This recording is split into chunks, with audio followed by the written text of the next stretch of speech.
Let's head downtown now. Last year, the leading cause of deaths for firefighters on duty wasn't actually fires, it was cancer. Yeah, specifically cancers linked to the dangers from the job. That's according to the International Association of Firefighters.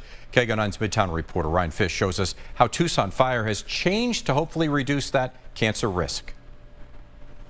For firefighters, the lingering effects of a fire can actually be even more dangerous than the actual flames or smoke. So the industry is changing. It's not so much a question of if we get cancer because of this higher exposures. It's more of a question now of when. That's what researchers told Tucson Fire's Stuart Sherman. That's pretty scary to hear.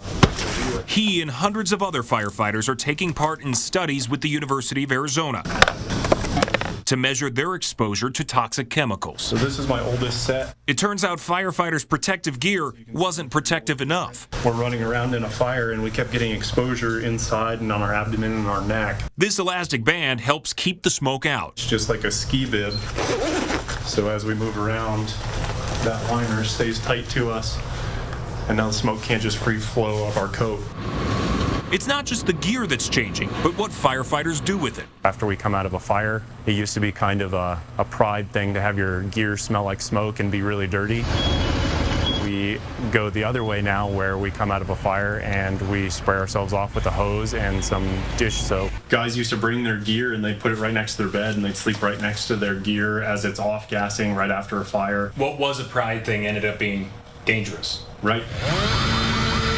Sherman still takes pride in taking on the risks of a firefighter, even though he knows he already has high levels of PFAS, or forever chemicals, in his blood, which have been linked to some departments' firefighting foam and water repellent gear. It takes a certain personality to do this job, so if you like the job, you like the job, and you accept that that is the risk. I do really like what I do. Along with other changes, TFD says it also switched to PFAS-free firefighting foam in 2022. You can find that full list of changes on our website, KGO9.com. In downtown Tucson, Ryan Fish, KGO 9.